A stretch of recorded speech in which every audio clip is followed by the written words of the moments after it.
ইয়াহফিজ আলাইহা, আর যেই ব্যক্তিটা 5 ওয়াক্ত নামাজ সুন্দরভাবে আদায় করবে না, লাম ইয়াকুন লাহু নূরুন ওয়ালা বুরহানুন ওয়ালা নাজাতুন, ওই ব্যক্তির জন্য নামাজ তার জন্য নূরও হবে না, দলিলও হবে না, আবার রোজ কিয়ামতের দিন এই নামাজ তার জন্য নাজাতের ওসিলা হবে না। নাউযুবিল্লাহ। জোরে কর। নামাজ আমি না পড়লে আমার নামাজ কি আমার দলিল হবে?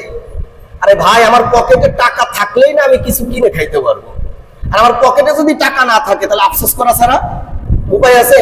আমার নামাজ যদি আমার থাকে তাহলে আমার নামাজটাই আমার জন্য কি হবে? দলিল হবে, নূর হবে, আমার জন্য নাজাতের ওসিলা হবে।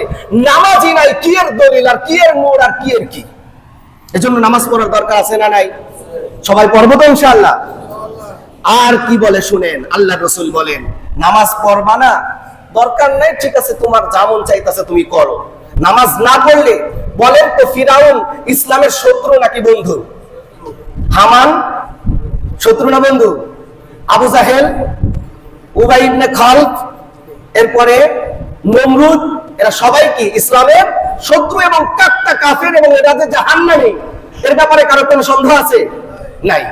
আল্লাহর রাসূল বলেন ওয়া হুশিরা ইয়াউমাল কিয়ামা, যারা নামাজ পড়বে না বেনামাজিদের হাসর এবং নাসর হবে মা ফিরাউন, ফিরাউনের সাথে, ওয়া হামান, হামানের সাথে, ওয়া কারুন, কারুনের সাথে, ওয়া উবাই ইবনে খালফিন, এবং উবাই ইবনে খালফের সাথে। নাউযুবিল্লাহ। জোরে কর। তাহলে ফিরাউন, হামান, কারুন, উবাই ইবনে খালফ, আবু জাহেলের দল, এরা থাকবে জান্নাতে নাকি জাহান্নামে? জাহান্নামে যদি থাকে তাহলে বেনামাজির হাসর নাসর যদি তাদের থাকে, বেনামাজিরও জায়গা কোথায় হবে? জাহান্নামে। এখন আমরা কি কেউ জাহান্নামে যেতে চাই? আমরা কেউ জাহান্নামে যেতে চাই না। এজন্য আমরা সবাই আল্লাহ রাব্বুল আলামিনের কাছে দোয়া করব এবং নিজেরা সব সময় আমল করব।